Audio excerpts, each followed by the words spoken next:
السلام علیکم۔ کہانی اب میں آپ سب کے لیے دیدہ دل فرشیرا ایک خوبصورت سا ناولٹ آپ کے لیے جس کا نام ہے ابھی شام مت بجھانا، رائٹر منشا محسن علی۔ اگر آپ میرے چینل پر نئے ہیں تو چینل کو سبسکرائب کر کے کمنٹ، لائک اور شیئر ضرور کیجیے گا۔ تو چلیے پھر ناول کا آغاز کرتے ہیں۔ صبح سے شام ہو گئی تھی۔ زکیہ اور زکو چولہے میں راکھ پھرولتی وہیں کی وہیں بیٹھی رہ گئی۔ نجمہ اور نجو بھرجائی نے اشارے کر کر کے محلے والیوں کو متوجہ کیا تھا۔ بیچاری نے بڑا انتظار جھیلا مگر پلے کچھ بھی نہیں پڑا۔ دیکھو ذرا، کلی چولہے کی گرد خالی ہاتھ بیٹھی رہ گئی۔ چولہے کی گرد چوکڑی مارے بیٹھی زکو نے سارے صحن میں نظر پھرائی تھی۔ سب نے رحم اور ترس بھری نظروں سے زکو کو دیکھا تھا۔ آنے والا آ گیا تھا مگر وہ چولہے کی گرد بیٹھی پجارن کی طرح نظر ڈالنا بھول گیا تھا۔ سوالی کا سوال بھول گیا تھا۔ سارے سوالوں جوابوں کی ٹوہ زکو کے حصے میں آ گئی تھی۔ صحن میں چچوڑی ہوئی گوشت کی ہڈیوں کا ڈھیر لگتا گیا۔ سڑک سڑک شوربہ پیا جاتا رہا۔ پھوپھی نے باہر آ کر صحن کے گھڑے سے پانی کا چھینٹا منہ پر مارا۔ ارے زکو، تو کیوں چولہے کی ہو کر بیٹھ گئی؟ اندر آ کر بیٹھ، ذرا سکندر سے کوئی حال چال پوچھ۔ اس نے بس ایک نظر اٹھا کر دیکھا تھا۔ نجو بھرجائی بھی بس کھیر کا پتیلا اٹھا کر اندر چلی گئی تھی۔ سکندر سامنے سامان کھولے بیٹھا تھا جو وہ ولایت سے لایا تھا۔ میٹھی ٹافیاں، سینٹ کی شیشیاں، خوشبودار کریمیں، جانے کیا کچھ تھا۔ چولہے میں سیلی لکڑیاں پھٹ گئی تھی۔ کوئی انگارہ بازو پر لگا تھا۔ درد تھا کہ محسوس ہونا ہی بند ہو گیا تھا۔ بس یہیں بیٹھے بیٹھے سے کریمہ کی بات یاد آئی تھی۔ نی زکو، تو بھبیریوں کے گھر ٹوٹنے پر اتنا کرلاتی ہے، کسی دن تیرا اپنا گھر ٹوٹ گیا تو کیا کرے گی؟ تب اس نے کریمہ کو تندور والی چھڑی سے پرے کر کے مغرور لہجے میں سینہ تان کر کہا تھا، زکیہ کا کیا ہے کریمہ؟ بھبیریوں کا تھوڑی ہے۔ آج کی رات گواہی دینے کو تیار تھی کہ بھبیریوں کے گھر سلامت رہے۔ زکیہ کا گھر ٹوٹ کر بکھر گیا تھا۔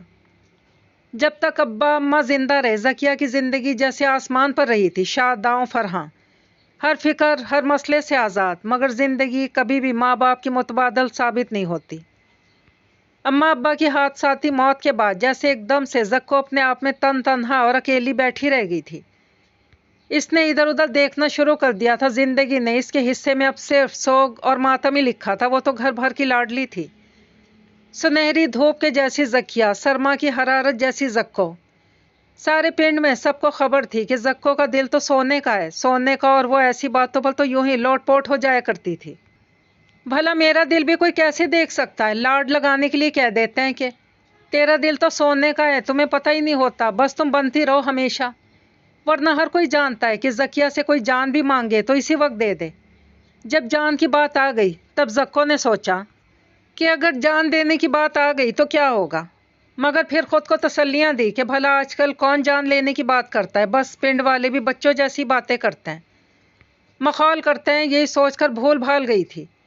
اماں کے ساتھ میلوں پر بن ٹھن کر جاتی تھی تو محلے کے ہر گھر کے لیے سوغاتیں ضرور لے کے آتی تھی۔ اگر کسی نے اس کی کلائیوں میں پہنی ہوئی ہری ہری کانچ کی چوڑیاں دیکھ لی تو جھٹ مانگ لیتے، تمہاری چوڑیاں بہت پیاری ہیں، اگر تو نہ بھی پہننے تو بھی تو سونی ہی لگے گی۔ بس لگ گئی زکو کے دل کو یہ بات اور چوڑیاں ایک ایک کر کے اگلی کی کلائیوں میں پہنا دی۔ خود جب خالی خولی ہو کر گھر پہنچی اماں نے سر پیٹ لیا، تو کس مٹی کی بنی ہے زکیہ؟ ارے اماں کانچ کی تھی نا، سونے کی تھوڑی تھی۔ بات کانچ یا سونے کی نہیں ہے زکو، بات تو سفر کی ہے، چاہت کی ہے۔ اتنی لڑ بھیڑ کر بھائی اور ابے سے اجازت لے کر تو میرے ساتھ میلے گئی، مجھے بھی اس عمر میں لور لور پھرایا، تب تو نے یہ لی، اب کسی اور کو دے کے بھی آ گئی۔ اور وہ شام تک اپنی خالی کلائیوں پر صرف کانچ کی ہری چوڑیوں کا رنگ لیے بیٹھی رہی تھی۔ ابا نے بھی کئی بار استفسار کیا کہ دن میں وہ سارا دن اس کی کلائیوں کی چوڑیوں کی چھن چھن سنتے رہے تھے، اور جب رات ہوئی ان کے دھیان میں تھا کہ ابھی بھی حقہ گڑگڑاتے ہوئے جب وہ ان کے لیے چلو بھر کر لائے گی یا ان کے لیے پانی کا مٹکا رکھے گی تو صحن زکو کی چوڑیوں کی چھن چھن سے گونجے گا۔ مگر وہ شام بہت اداس اور خاموش رہی۔ پنڈ کی لڑکیوں کے خمیر میں ہمیشہ سے باپ اور بھائی کی طرف سے دل میں کن دیکھا ڈر اور جھجک سی رہتی ہے۔ بس وہ اپنی ماؤں کی اوڑھنیوں میں ہی چھپی رہتی ہیں۔ وہ بھی اجمل بھائی سے ذرا کم ہی واسطہ رکھتی تھی۔ کبھی کبھار کی بات چیت، یوں ہی کبھی روٹی پانی آگے کر دیا۔ اجمل بھی گرمیوں کی حبس زدہ راتوں میں اپنی چارپائی ان لوگوں سے کہیں دور بچھایا کرتا تھا۔ وہ اماں اور ابا کے پاس بیٹھی تاروں بھرے آسمان کو تکتے ہوئے پرکھوں کی پرانی کہانیاں قصے مسحور ہو کر سنتی رہتی۔ اچھا تو پردادا جی کے پاس بہت سے گھوڑے تھے۔ ابا حقہ گڑگڑاتے ہوئے اپنی جھلی اولاد کو دیکھا کرتے تھے، جو گھوڑے، خچر، شکاری کتوں کی نفسیات کے بارے میں کئی سوال کیا کرتی تھی۔ میری دھی یا لڑکیوں کی دلچسپی کی چیز نہیں ہوتی۔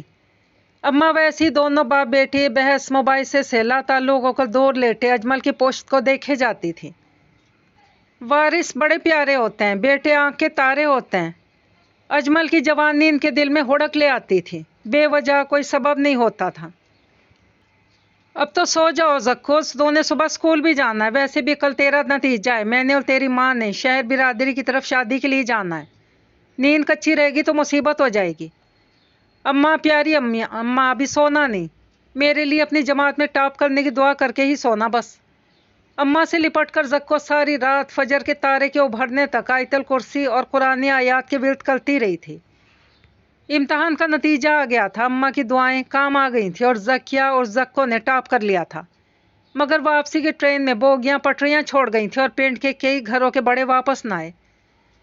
جب روتا بلکتا اجمل پنڈ والوں کے ساتھ اماں ابا کی خونم خون ہوئی میت لے کر پہنچا تھا، زکیہ وہیں اماں کو دوپٹہ سر پر اوڑھے چولہے کی وارث بنی بیٹھی تھی کہ ماؤں کی عدم موجودگی میں بیٹیاں ہی تو چولہے سنبھالتی ہیں۔ نیم کا چھتناور درخت، گھڑونچی کے گھڑے، جگالی کرتی بھینسیں، ڈربے کے اوٹ سے سراسیما سی مرغیاں، سب نے وحشت زدہ ہو کر زکو کو دیکھا تھا۔ بھبیریوں کے گھر اجڑ پجڑ گئے اور زکو کا بھی۔ اماں ابا کے گزر جانے کے بعد جیسے اب شام ہوتی چولہے کو سنبھال لیتی تھی، پتہ نہیں کیوں انگارے اور راکھ کو کریدتی رہتی۔ اجمل کی ہمیشہ کوشش ہوتی تھی کہ ایک بھائی کا فرض نبھاتے ہوئے جلد از جلد گھر لوٹ آئے، اور شام ہوتے ہی گھر لوٹ آیا کرتا تھا، نیم کے درخت تلے سے چارپائیاں اٹھا کر صحن میں ڈالنے تک، مرغیوں کے ڈڑبے صاف کرنے تک، جگالی کرتی بھینسوں سے دودھ نکالنے تک سارے کام چپ چاپ کیے جاتا۔ وہ بیٹھی آرام سے اجمل کو ویڑے میں چلتے پھرتے دیکھا کرتی، آخر کو بہن بھائی تھے۔ معاشرے میں بہت ساری چیزیں ایسی ہوتی ہیں جنہیں اکثر گرفت میں لے لیا جاتا ہے۔ بہت سارے پنڈ اور دیہات میں یہی ہوتا ہے کہ بہن بھائی آپس میں ویسے بات نہیں کر سکتے۔ رات کو کسی ذمہ داری کی طرح اجمل سر اٹھا اٹھا کر اسے دیکھا کرتا تھا۔ زندگی تب تک اسی طرح ڈگر پر چل رہی تھی جب اکلوتی پھپھی نے مدعا اٹھایا کہ وہ اپنی نجمہ کی جلد از جلد شادی اجمل سے کر دیں، تاکہ اجمل بھی زمینیں اور کاشتکاری اور سارا کچھ سنبھال سکے، گھر کی طرف سے بالکل بے فکر ہو جائے۔ ویسے بھائی کے بچوں کو اس طرح دیکھنا ان کے دل میں جیسے کوئی دراڑ ڈال رہا تھا۔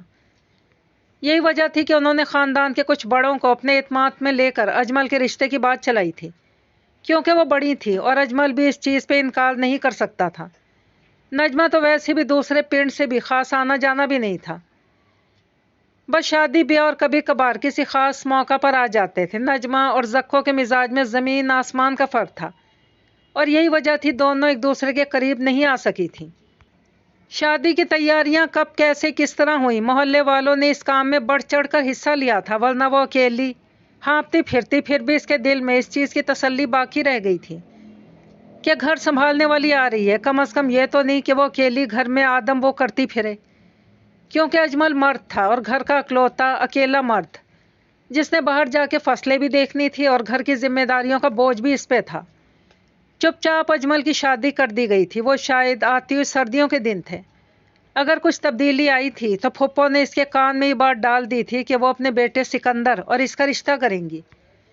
تبھی سے سمجھ میں آ گیا تھا سکندر کا چوری چوری سے میٹھی میٹھی نظروں سے دیکھنا۔ وہ نظر انداز کرتی رہی تھی، مگر کب تک؟ آخر کو وہ بھی ایک عورت تھی۔ سکندر کی موجودگی نے اسے اپنی موجودگی سے خبردار کیا تھا۔ اسے پتہ چلا تھا کہ یہی زندگی کی ریت ہے، تعلق، خون کے رشتے، یہ ساری زندگی انسان کے ساتھ نہیں رہتے، بہت سی چیزیں بدلتی رہتی ہیں۔ اس نے بھی سکندر کی طرف متوجہ ہونا شروع کر دیا تھا۔ سکندر کسی پکے حرارتی بھٹوں کی کچی اینٹ جیسا تھا، جس کا کوئی بھروسہ نہیں تھا کب کیسے تڑک جائے۔ بس یہی ایک چیز تھی جو زکو سے چھپی رہ گئی تھی۔ اماں ابا اور شیرو کے بعد سکندر میسر آیا تھا تو وہ اسی کے واری جاتی تھی۔ نجو بھرجائی اور پھپھی تو خوش باش تھیں کہ اب سارا گھر ان کی ملکیت ہونے والا تھا۔ اجمل بھرا کو بھی زکو اور سکندر کے رشتے پر کوئی خاص اعتراض نہیں تھا۔ کہ وہ کوئی अड़चन डालता। बस यही गर्मा की लंबी दोपहरों में ठंडे नाले में पैर डाले सिकंदर से बातें कर रही होती थी। फुप्पी बता रही थी कि तो वलायत जाने वाला है। हाँ तो वलायत कौन सा दूर है आजकल। वो दिल खोल कर हंसा था और इसके चमकदार मोती जैसे दांत जक्को को बहुत भले लगे थे। भला सारे पिंड के मर्दों के कहाँ ऐसे दांत थे जो सामने बैठे सिकंदर के थे। रजिया का भाई भी तो सऊदिया होता है ना। वो बता रही थी वलायत तो बहुत दूर पड़ता है, जहाज़ों पर जाना पड़ता है। तुझे जहाज़ से डर नहीं लगेगा। वो इसके लिए परेशान थी। सिकंदर ने सुनहरी लड़की को देखा था जिसके माथे पर परेशानी की अनगिनत लकीरें फैली थी। भला मर्दों को डर लगता है झल्ली। और सिकंदर की बात सच्ची की सच्ची रही कि ताउम्र वो झल्ली ही रही। वो जो सियानी हुआ करती थी अब जैसे हौली सी होकर रह गई थी। एक शाम फुप्पी रोती पीटती आई थी। नज्जो भरजाई ने 3 गिलास लस्सी बनाकर फुप्पी को पिलाई तो इन्हें कुछ सुकून महसूस हुआ। मैं तो आज अजमल पुत्र से खास बात करने आई हूँ। अजमल ने भी हैरान होकर इन्हें देखा था। लो भला 1000 बातें करो, आप कोई मना कर सकता है भला। सरगोशियों में बातें होती रहीं। चूल्हे वाली जक्को तक मुद्दा जरा ताखीर से ही पहुंचा था। अरे फुप्पी कैसी गैरों जैसी बात करती हैं आप। आगे भी तो सिकंदर जक्को ने साथ ही जिंदगी गुजारनी है। आज जकिया का जेवर इसके काम आ रहा है तो इसमें कोई ऐसी वैसी बात नहीं। आप कहें आप ले जाएं और सिकंदर को वलायत भेजें। ज़रा हालात बदलेंगे, 4 पैसे कमाएगा। वहीं बैठे बैठे ट्रंक से अम्मा का जेवर जो जक्को के जहेज के लिए था नज्जो और अजमल ने उठाकर फुप्पी के हवाले कर दिया था। दुपट्टे में जेवर छुपाए फुप्पी ने जक्को को गले लगाकर प्यार किया था। वो तो बस वहीं बैठी ज़मीन देखती रही। सब कुछ अब सिकंदर का ही तो था। फुप्पी ने ज़रा मुतअम्मिल से अंदाज में इसे मुखातिब किया। जक्को, ये तुम्हारे कानों की झुमकियाँ भी बहुत वजनी हैं। मैं तो कहती हूँ ये भी उतार दे। अमानत है तेरी, वादा करती हूँ सोने की ईंटों में लाद देगा तुझे सिकंदर। जक्को ने बस नज़र उठाकर अजमल भरा को देखा था जिसकी नज़रें फुप्पी की तायद में थी। इसने चुपचाप झुमकियाँ कानों से उतार कर फुप्पी की हथेलियों पर रख दी। कान खाली हो गए। उदासी कहीं किसी ओपरी दर्द से खट खट दिल में जा घुसी थी। कान की झुमकियाँ, अब्बा की कमाई की झुमकियाँ, सोने की ईंटें, जाने वाला जक्को का सब ले गया था। वो फिर से अकेली कल्लम कल्ली होकर रह गई थी। फुप्पी और नज्जो के दिन फिर गए थे। नज्जो भरजाई और फुप्पी के तन पर सोना चढ़ता गया मगर वो बस नज़र उठाकर अजमल भरा को देखे जाती थी। सब बदल गया था। माँ बाप वेड़े छोड़ जाएं तो धियाँ रुल जाती हैं। भरा भरजाई की चारपाई कदरे दूर पड़ी होती थी और आधी रात तक कह कहे फूटते रहते। जक्को करवटें बदलती रहती थी। पिंड वालियाँ मेलों ठेलों को जाती थी मगर कोई कभी जकिया के लिए कोई भी सौगात लेकर ना आया था। मासी करीमा के तंदूर पे बैठी वो पिंड वालियों के सवालों को तो मुश्किल से सह पाती थी। तो अकेली रह गई जक्को। तेरे माँ प्यो के होते तेरा वेड़ा बड़ा बेरौनकी और है, और जब वो होते थे तो बड़ा हरा भरा होता था। मगर तेरी भरजाई तो कोई रच के बेफैज है। पैसे की हवीस है इसको। वो कभी भरा भरजाई की बुराई नहीं करती थी। इसके अंदर ये वस्फ था ही नहीं कि वो ऐसा चाहती भी नहीं थी। क्या फ़र्क रह जाता। मासी करीमा तंदूर में कीकर डालती थी तो हवाड़ सी फैल जाती थी। सिकंदर से तेरा फ़ोन पर रब्ता होता है जक्को? पहले होता था, अब नहीं।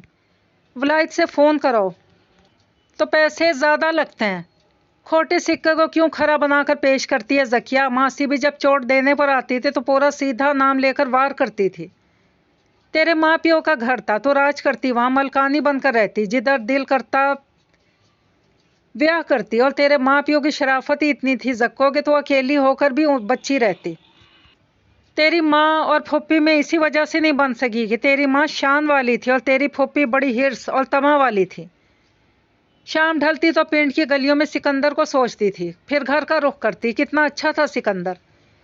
वलायत से हर साल चिकन का बोछन भेजता था और वो इसी को ओढ़ कर पिंड के हर घर जाया करती थी। बताए सिकंदर अब भी इसका ख्याल और लिहाज करता है।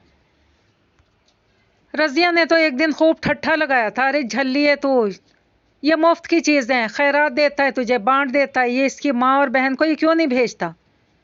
वो झल्ली समझ नहीं पाई कि कच्ची कंवारियों को चिकन के सफ़ेद बोझन नहीं जचते। वो तो बस एजाज़ की तरह सजा बना कर ओढ़ती थी। हकीकत का भी अपना थप्पड़ होता है, पड़ जाए तो सुर्ख कर देता है। बेचारी जकिया तो नीली और सफ़ेद हो गई थी। चौधरी सरफराज कहीं का नहीं रहा था। सामने वाली ने जैसे ऐसे कख जितना हौला कर दिया था।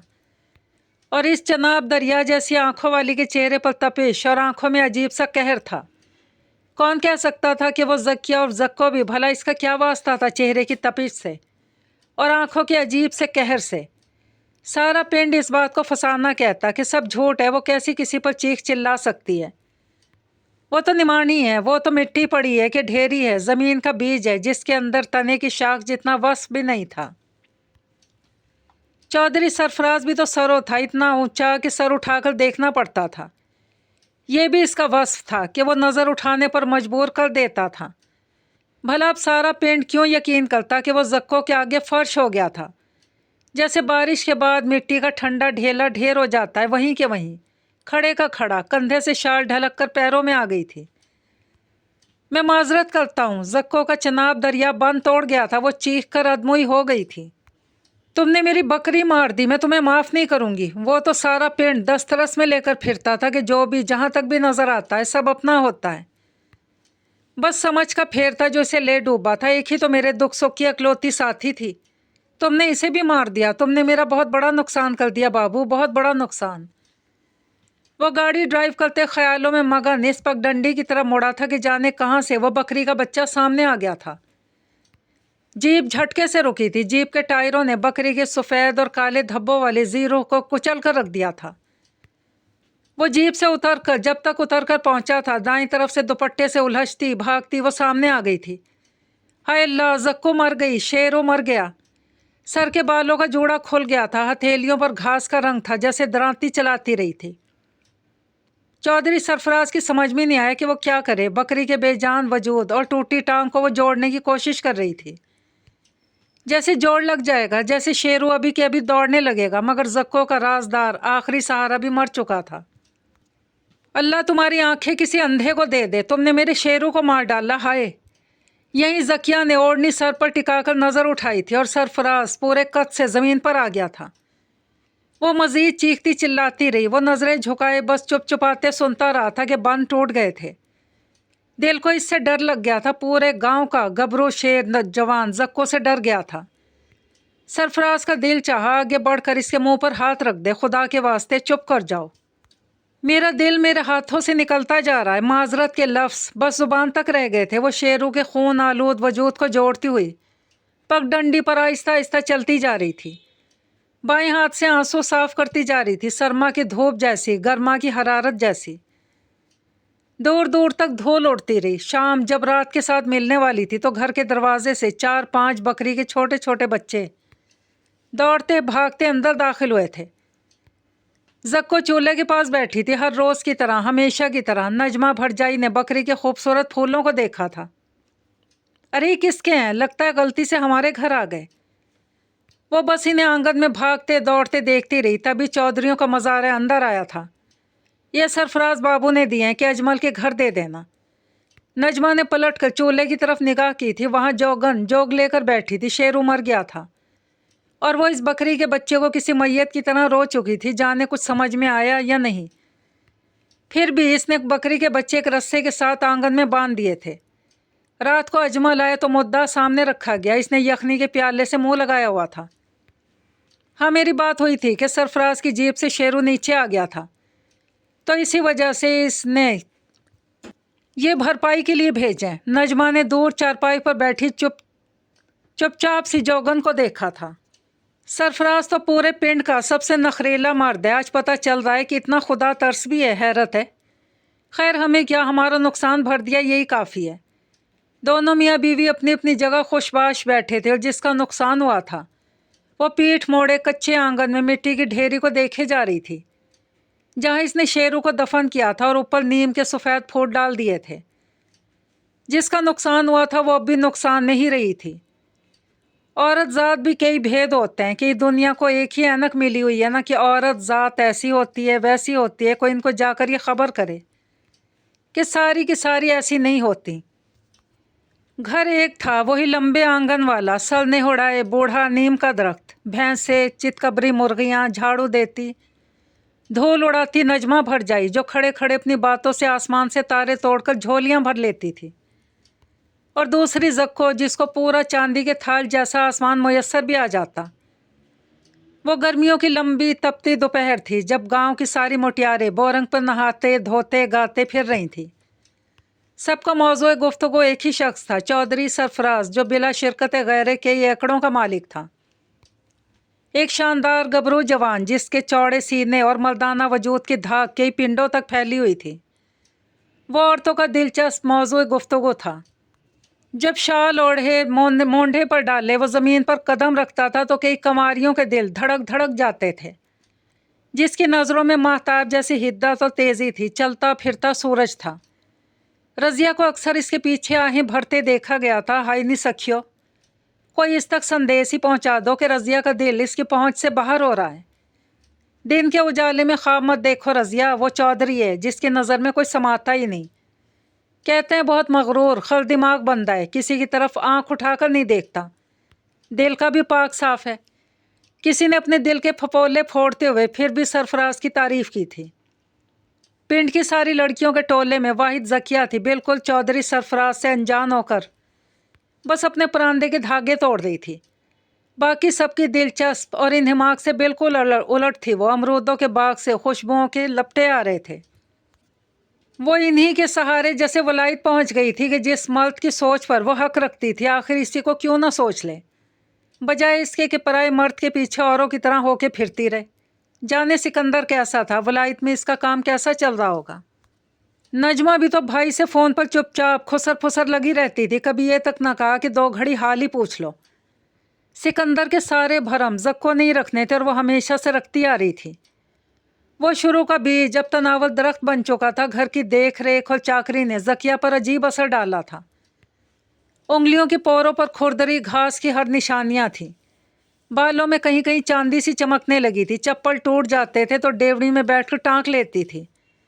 कपड़ों के शायद 4 जोड़े थे जो सालों साल से तन पर थे, कहीं फट भी जाते तो पेवन लगा लेती थी। मासी करीमा को याद रह गया था, तो मालकन जक्को क्यों मिट्टी की ढेरी बनी रहती है, तेरे भर जाई तुझ पर तरस नहीं आता। अरे मासी क्यों मेरे दिल को वसवसे और टोह कर रास्ता दिखाती है, जैसी हूँ ठीक हूँ। मासी के तंदूर की आग भड़क जाती थी। वो इसके पास ज़मीन पर आलती पालती मारे बैठ जाती थी।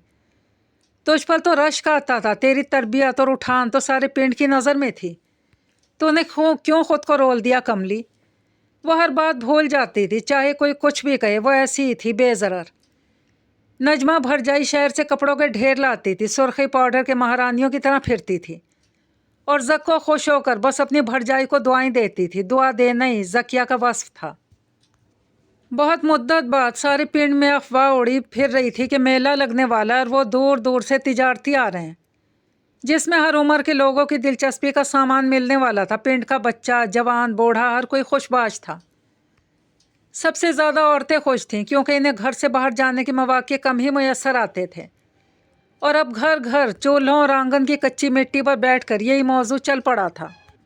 पिंड की सारी कंवारियां शिद्दत से ताक में थी कि मेला आए, बंद संवर कर मुटियारें अपने अपने वेड़ों से निकलें, बताशे और शीरे से लबालब जलेबियां खाएं, कांच की चूड़ियों का ढेर खरीदें।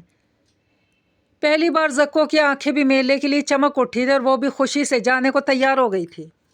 रज़िया, कलसूम और फरखंदा के ग्रुप में वो भी चल पड़ी थी। दुपट्टे के पल्लू से कुछ रुपए बंधे थे जो अनजानी खुशी में कहाँ और कैसे गिरे वो समझ नहीं पाई। वो तो कांच की चूड़ियाँ पहनने पहने जब पैसे देने की बारी आई तो दुपट्टे की गांठ खुल चुकी थी। मेले की ज़मीन में धूल ही धूल थी।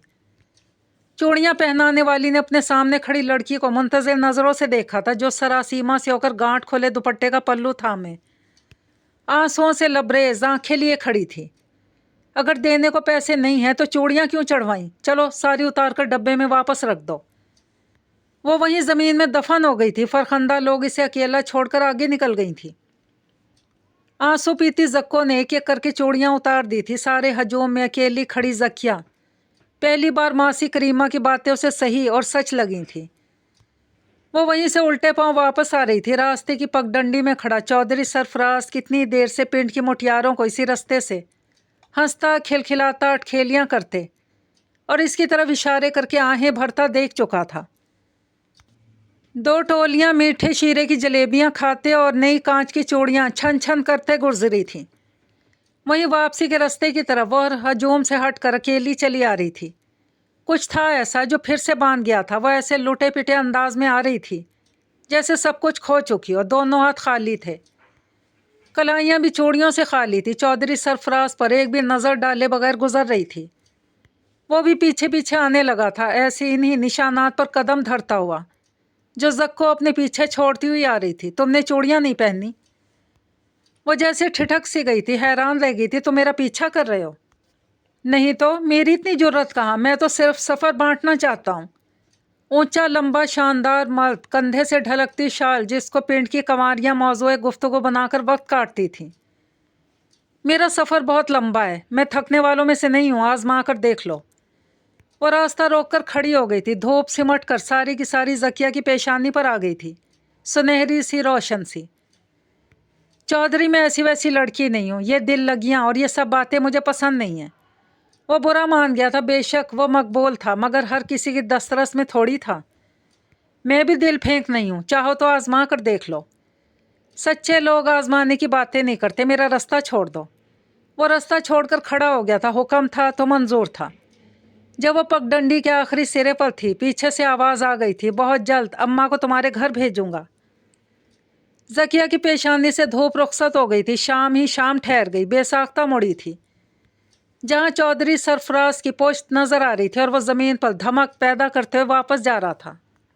وہ جو میلے سے خالی ہاتھ لوٹی تھی تو گھر پہنچنے تک آنگن میں سترنگی چوڑیوں کے ان گنت ڈبے اور شیرے میں ڈوبی جلیبیاں پہنچ چکی تھیں. بات نظر نظر کی تھی اور زکو کو خبر ہی نہیں تھی کہ اس کی پہچان کی نظر دنیا میں صرف چودھری سرفراز کے پاس تھی. رات کی چادر بھی سلوٹ پڑی تھی اور چاند تاروں کو لگا لکا چھپی کھیلنے کا موقع مل گیا تھا. وہ حویلی کی اونچی چھت پر کھڑا تھا. ایک جملے نے اسے چھت سے زمین پر گرا دیا تھا. جی وہ تو سکندر کی مانگ ہے، وہی سکندر جو ولایت ہوتا ہے. پچھلے 4 ہفتوں سے حویلی کے سارے در و دیوار، ہر فرد خود میں گم اکھڑ مزاج چودھری کو چوری چھپے ہنستا مسکراتا دریافت کر چکا تھا. چودھرانی اماں نے اپنے سپاہی چھوڑ رکھے تھے کہ پتہ کیا جائے کیسے کیوں کر کیکر پر انگور اگنے لگے ہیں، مگر چودھری تھا تو جیسے سارے کا سارا باغ ہی اجڑ چکا تھا. سب صحیح جا رہا تھا تو پھر یہ شریک کیسے درمیان میں آ گیا تھا؟ شادی کے موضوع پر بچنے بچانے والا اب بیاہ کی بات پر چچی والی ہنسی ہنس دیتا تھا جو وہ ہنسا کرتی تھی، اور چودھرانی اماں دودھ میں شہد گھول کر لاتی تھی تو اس کی پیشانی چوم لیتی تھی. ایک اکلوتا وارث ہی تو تھا وہ اس حویلی کا، اور بلا کا لاڈلا جس نے حویلی کی عزت کو سلامت رکھا تھا، جس کی تربیت میں کوئی بھی کھوٹ نہیں تھا. وہ اس کا چہرہ کٹورے بھر کر پوچھ رہی تھی، کیا ہو گیا تجھے؟ بس بے دل اٹک گیا میرا. وہ بے بس لگ رہا تھا جیسے اونچے قد کا لمبا چوڑا مرد ابھی کے ابھی رو دے گا. تو بتا مجھے، صبح ہوتے اس کا ہاتھ مانگ لوں گی، 1 ہفتے میں تاریخ طے کر کے ملکانی لے آؤں گی. جیسا آپ سوچ رہی ہیں وہ ویسی نہیں ہے بے، مگر مجھے صرف وہی نظر آتی ہے. بس سامنے آتی ہے تو میری نظر زمین میں گڑ جاتی ہے. وہ بہت اونچی ہے. وہ کیا سمجھتا تھا کہ وہ اونچی تو صرف چودھری سرفراز کو نظر آتی ہے، ورنہ تو اب زکیہ اور زکو کک سے بھی بہولی ہو گئی ہے. مٹی پر پڑی زکو، بے قیمت سی زکو. کس خاندان سے ہے؟ کون سی حویلی میں رہتی ہے؟ ماں بیٹے کے راز و نیاز میں شہد گھولا دودھ وہیں پڑے کا پڑا رہ گیا تھا. سرفراز نے تڑپ کر بے کو دیکھا تھا جیسے حسب نسب یہ دولت امارت دیوار کھڑی کر دے گی. وہ تو سب چھوڑ دینے کو راضی تھا، بس اگر وہ ہاں میں فقط سر ہلا دے.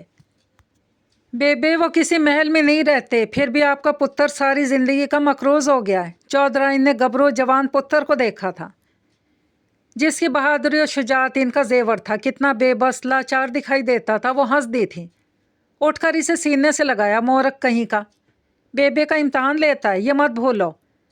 تمہاری بے نیچی پارک ہے، اوچھے اور برے انسان کی پہچان رکھتی ہے.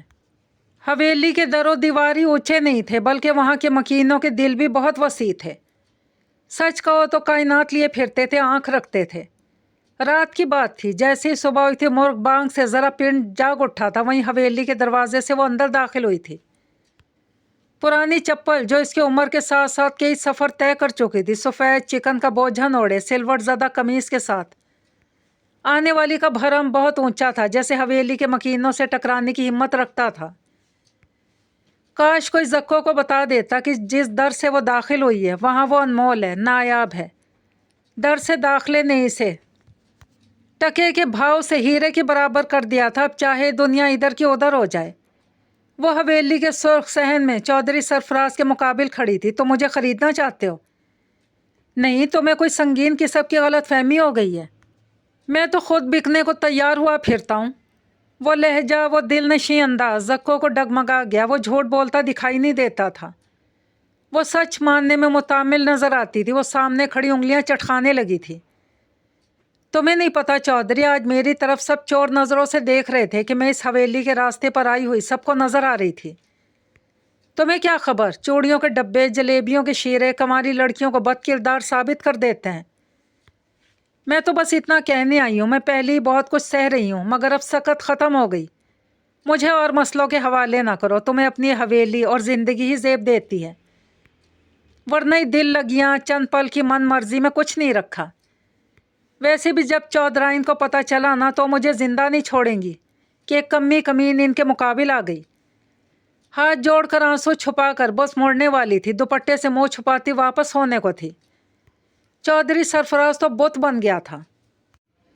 बरामदे के सतूनों की ओट से चौधराइन ने सामने देखा था। पिंड वालों की नज़र में, भाई भाभी की नज़र में, सिकंदर की नज़र का फैसला भी बाकी था कि वहाँ वो कोयला थी तो हवेली की हदूद में वो हीरा थी। वो पलट गई थी, वो हंस दी थी। चौधरी सरफराज ने सन्नाटे की कैफियत में गर्दन फेर कर बेबे को देखा था।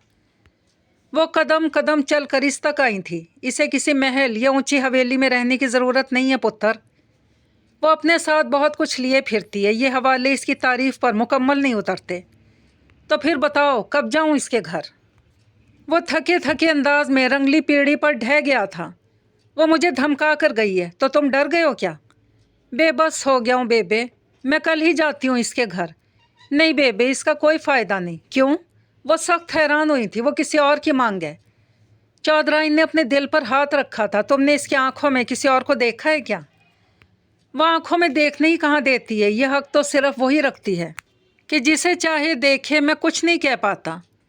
ज़किया का सब्र रंग लाया था। सुनने में आ रहा था कि सिकंदर वलायत से वापस आ रहा था। नजमा भरजाई और फुप्पी की तैयारियों ने इसे पुरजोश कर दिया था।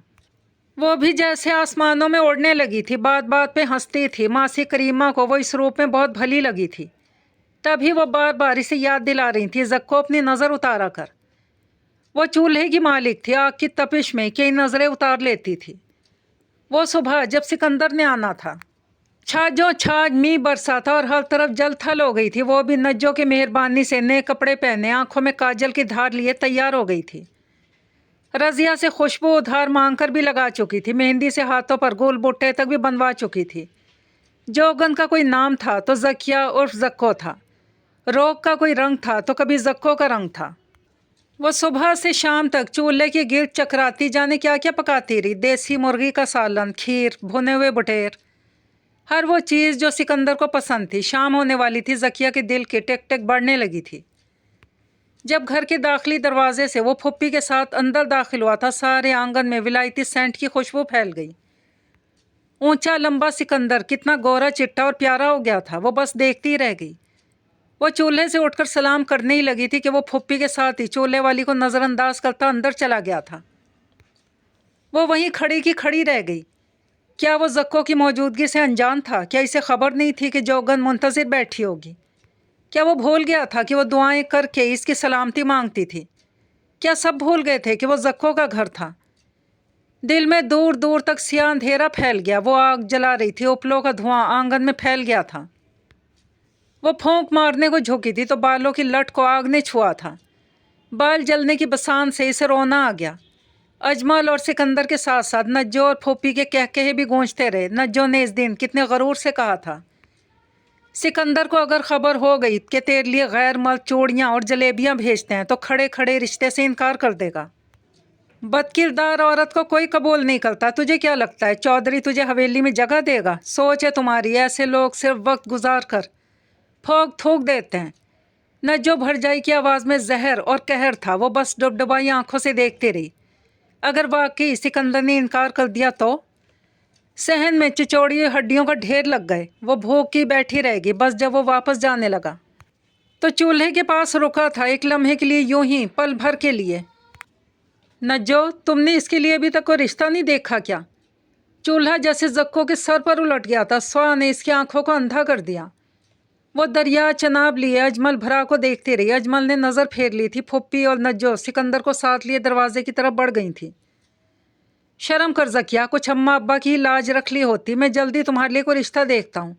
मुझे नजमा ने सब बता दिया। वो तो इसने मुझे रोक दिया, वरना मैं क्या कुछ ना कर गुजरता। वो अल्फाज का थप्पड़ रसीद करके डग भरता आगे बढ़ गया। जक्को की सिसकी ने आसमान की तरफ सफ़र किया था। वो घुटनों में सर दिए बैठी सारी रात रोती रही थी।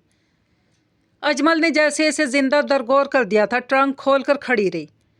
अम्मा के पुराने कपड़े लत्ते देखती रही। चांदी के पुराने बर्तन फर्श पर ढेर कर दिया। सोनी कलाइयाँ वो टूट टूट कर रोई थी। अगले दिन वो चादर ओढ़े पूरे एहतमाम से मासी करीमा की तरफ आई थी, जिसका तंदूर ठंडा पड़ा था। मासी करीमा ने इसके सवाल पर मुस्कुराकर इसे देखा था। पोपले मुंह से खुशी वो गले से लगा गई थी। हाय करीमा सदके, करीमा कुर्बान। बात खुशबू की मानिंद फैल गई थी। सिकंदर ने जक्को के लिए इनकार कर दिया था। पिंड में ऐसे इनकार पर लड़कियां खो की तरफ दौड़ती थी, मौत के रास्ते देखती थी। वो ज़किया थी, सरमा की धूप सी, गर्मा की हरारत सी। नज्जो भरजाई और अजमल को सांप सूंघ गया था। जब चौधराइन मिठाई टोकरों के एहतमाम के साथ दाखिली दरवाजे से अंदर आई थी। चौधराइन ठस्से वाली और सच्ची औरत थी। उनकी शख्सियत और रोब में सारा पिंड गिरफ्तार था। वो सीधा हैरान खड़े अजमल की तरफ आई थी। नज्जो को उन्होंने परे कर दिया था, ऐसे जैसे अछूत को परे करते हैं। मुझे तो लगा था तुम मर्द हो और मर्दों जैसा फैसला करोगे। तुम्हारे आधे फैसले तुम्हारी बीवी करती है। माँ बहनें सांझ के रिश्ते होते हैं। अगर सब गवाही दे रहे हैं तो तुम कौन होते हो जक्को को बदकिरदार और कहने वाले? ऊपर वाले की पकड़ से डर अजमल, तूने तो चंद वर्गी को रोल के रख दिया। चंद वर्गी पैर के नाखून से ज़मीन को रेतती खड़ी रही थी। मासी करीमा ने अपना काम कर दिया था। जक्को की ईंट हवेली की इमारत में ही फिट होती थी, क्योंकि वो वैसी ऊंची थी। गुलाबी शाम के भीतर कई भेद छुपे थे। पिंड की फसलों की चोटियों पर नारंगी रंग खिलने लगे थे। सारे पिंड ने तमतराक से चौधराइन को अजमल के घर जाते देखा था। दीवारों पर कई चेहरे टंगे हुए थे। कमारियों के दिल डूब गए थे। भला झल्ली और निमानी जक्को का क्या जोड़ था सरफराज से? हर तरफ सरगोशियाँ और सवाल बिखर गए थे। वो दीवार के साथ लगी खड़ी थी जब चौधराइन ने इसके मुकाबिल आकर उसकी ठोड़ी ऊंची की थी और सरगोशी में बोली थी, एक बात सच सच बताओ, मैं सिर्फ तुम्हारी बात का यकीन करूंगी। वो खड़े खड़े जैसे कांप गई थी। वो तो जैसे पछता रही थी कि मासी के हाथों पैगाम ही क्यों भिजवाया था, कि पग और पेवंद का भला क्या जोड़ था। वो बस सर ही हिला सकी थी। घर के सहन में जवाब लेने को टहल रहा होगा। मैं अपनी औलाद की बेचैनी से बखूबी वाकिफ़ हूँ, मगर मैं चाहती हूँ तुम दोनों के बारे में फ़ैसला जो भी हो साफ साफ हो। तो फिर मुझे बताओ, तुम्हारे दिल में क्या अब भी सिकंदर है? वो किसी कील की तरह ठोंक दी गई थी। चेहरे पर रंगों की योरिश थी। सामने एक माँ खड़ी थी, मुंतज़िर सवालिया निशान बनी हुई थी। इतने प्यार से दुलार से तो ज़किया और जक्को से किसी ने पूछा ही नहीं था। इसने खाली सहन में नज़र फिराई थी। अजमल भरा और नज्जो भरजाई की तरफ भी निगाह की थी। दीवारों पर भी कई टंगे हुए थे। हर चेहरे पर लज्जत तमाशा कशीद करने की चाह थी। सुबह से शाम तक मैं पकवानों की तैयारी में लगी रही। मैंने आंखों में काजल भी डाल लिया। रज़िया से सेंट में मांग लाई जो इसके भाई ने सऊदिया से मंगवाया था। आग ने मेरी कलाई तक जला डाली। फपोले बन गए। सिकंदर ने सलामती तक नहीं भेजी। मेरा दिल के इंतज़ार का ये सिला मिला मुझे। अजमल भरा मुझे बदकिरदार कहता था। नज्जो भरजाई को लगता है हवेलियों वाले दिल फेंक होते हैं। सबकी अपनी अपनी बात है, कोई मुझसे पूछता ही नहीं। हवेली वाली की आंख में पहचान के कई रंग उतरे थे। सही पहचाना था चौधरी सरफराज ने इसको। मैं पूछ रही हूँ तुमसे, मुझे बताओ। वो अब भी जली हुई कलाई को थामे हुए थी। औरत ज़ात हो, इंतज़ार की सूली पर खड़ी थी। औरत को तो मंसूब कर दो तो दिल की बुनियाद खड़ी हो जाती है। मैं भी यही समझी। देखें, अगर अम्मा अब्बा जिंदा होते तो टूटी हुई चप्पल और फटी हुई चुनरी ओढ़ने देते जक्को को? नहीं ना। मेले से सौगातें ला ला कर बांटती मैंने। जक्को को सिला नहीं चाहिए। मैं ऐसे थोड़े दिल की नहीं हूँ। आप पूछती हैं सिकंदर के लिए मेरे दिल में कुछ है? जनाब जल थल था, समय भीग रहा था। मेरी सोने की झुमकियाँ जो अम्मा ने बनवा कर दी थी, जो मेरी जान से भी ज़्यादा प्यारी थी, वो तक मैंने इस शख्स की हथेली पर धरी थी। आज वो पैसे वाला हो गया तो सभी कुछ तोलने लगा है। मर्द की ज़ुबान ही इसकी पहचान होती है। इधर वो है चौधरी सरफराज, जिसको मेरी सोनी कलाइयाँ اور جلیبی کی بھوک تک نظر آ گئی۔ کتنا فرق ہے، کون کیا دیکھتا ہے آپ ہی بتائیں، زکو کو کس کو دیکھے؟ چودرائن کی پلکوں نے پانی کا بوجھ بڑی مشکل سے اٹھایا تھا، وہ اس کے کندھے چھوڑتے اجمل تک آئی تھی۔ تو وارث ہے اس کا، میں اپنے پتر سرفراز کے لیے زکو کا ہاتھ مانگتی ہوں، بدلے میں جو بھی مانگ لو، چاہے تو چودھری سرفراز کی پوری جائیداد لے لو، تمہاری ماں جائی ہر دولت سے زیادہ قیمتی ہے۔ شال کے پلو برابر کرتے ہوئے پرتمکنہ چال سے چودرائن ویڑا پار کر گئی تھی۔ صحن میں پھل فروٹ اور مٹھائیوں کے ٹوکرے رکھے تھے۔ وہ رات سب پر بھاری رہی، بس آج پہلی بار چولہے میں بیٹھی جوگن سکون میں تھی کہ صرف ایک سندیسہ بھیجا تھا اور وہ اس کی طرف لپک کر آیا تھا۔ محبت نے عزت کی آواز لگائی تھی، اس سے بڑھ کر بھلا کیا ہو سکتا تھا؟ نجو بھرجائی ساری رات بکتی جھکتی رہی تھی۔ وہ تو ہمیشہ کی طرح خاموش تھی ہی، مگر اجمل کو جیسے کوئی سانپ سونگھ گیا تھا۔ اجمل نے سر اٹھا کر چولہے کی طرف دیکھا۔ ہمیشہ یہی کہتا تھا کہ اماں ابا زیادہ پیار زکو سے کرتے ہیں، تب اسے خار محسوس ہوا کرتی تھی، اور جب اماں ابا ہی گزر گئے تھے تو خار زندہ رہ گئی تھی۔ جیسا اماں ابا کی چارپائی سے کچھ پرے وہ اپنی چارپائی ڈال لیا کرتا تھا، آج کل اسی جگہ پر زکو تھی۔ ماں جائی کو دیکھنے کے لیے اجمل کو بہت مدت بعد وقت ملا تھا۔ زکو ادھر آؤ۔ وہ چونکی تھی، اس لہجے اور انداز سے تو وہ کبھی بھی آشنا نہیں رہی تھی، بس حکم کی تعمیل کرتی ہوئی سامنے آ گئی تھی۔ نجو کہتی ہے وہ سکندر اور پھپھی کو سمجھائے گی۔ وہ جملہ جیسے ڈنک بن گیا تھا، زکو ڈستی گئی تھی۔ اب بھلا ایسے کیسے؟ وہ جو ایک صدا پر چلایا تھا، اب انکار، اس کا کیا حل کرے گا؟ آپ پھپھی کو کہیں مت آئیں۔ کیوں؟ چودرائن کی بات مان لوں کیا؟ لہجہ ہلکی چبھن لیے ہوئے تھا۔ ان کی بھی بات مان لیں، میری مان لیں۔ چودرائن کو لگتا ہے میرے جانے سے ان کی حویلی کی شان بڑھے گی، وہ اور اونچی ہو جائیں گی۔ مجھے تو عزت سے مطلب ہے، وہاں کوئی الزام تو نہیں ہوگا؟ وہ سسک پڑی تھی۔ وہاں میری جوتیاں ٹوٹی ہوئی نہیں ہوں گی اجمل بھرا، میری چنری میں کوئی پیون نہیں ہوگا، مجھے شرم آنے لگی ہے۔ وہ پلٹ گئی، اجمل کی نظر پیروں پر پڑی تھی۔ ماں جائی کے پاؤں کی 3 انگلیاں چپل سے باہر تھیں، سر پر اوڑھے دوپٹے میں عین سر کے اوپر ایک پیون تھا۔ اجمل کو پل بھر کو لگا وہ ننگا ہو گیا، اور اس کی ماں جائی نے اسے ڈھانپ رکھا، اور دل کو ایک دم دھکا سا لگا تھا۔ نظر قریب چارپائی پر رخ موڑے پڑی نجو کی طرف گئی، اس کے جوتے نیچے پڑے تھے، نئے نکور ریشم کا دوپٹہ سر پر تھا۔ چولہے میں دھواں پھیل گیا۔ اگلی صبح پھپھی اور سکندر ہانپتے کانپتے آن پہنچے تھے۔ نیم والا ویڑا، جگالی کرتی بھینسوں کو ایک اور تماشا ملنے والا تھا۔ آئے ہائے، ایسے کیسے اپنا خون پرائے لوگوں کو دے دیں؟ تو سکندرے نے کیوں انکار کیا؟ اجمل کا لہجہ ٹھنڈا تھا۔ سکندر سر جھکائے بیٹھا تھا۔ ارے ولایت سے ہو کر آیا، کما عقل نام کو نہیں، بس اگلے ہفتے کی تاریخ دو، میں زکو کو لے جاؤں گی۔ آج سب مسکرا رہے تھے۔ نجو بھرجائی نے چولہا سنبھال لیا تھا، سکندر بار بار برآمدے کی طرف دیکھتا تھا۔ اصل میں بات یہ ہے پھپھی کہ زکیہ نے اس رشتے سے انکار کر دیا ہے۔ نجو کا ہاتھ جیسے انگارے پر جا پڑا۔ سکندر نے برآمدے کی طرف پھر دیکھا تھا۔ یہ لڑکی ذات میں تو پہلے ہی کہہ رہا تھا۔ اجمل اٹھ کھڑا ہوا تھا۔ مجھے سارا زیور واپس چاہیے جو سکندر کے وقت ہم نے دیا تھا، اگلے ہفتے زکو کا نکاح ہے۔ سب کو چپ لگ گئی تھی، خاموشی ٹہلنے لگی تھی۔ زکو نے سر اٹھا کر آسمان کی طرف دیکھا تھا۔ شکریہ میرا گھر مجھے بنا کر دینے کے لیے، اور میری دعا ہے کہ میرا اور بھبیریوں کا گھر کبھی نہ ٹوٹے۔ یہ کہانی یہیں پر تمام ہوئی۔ مجھے دیجیے اجازت۔ اللہ پاک حافظ۔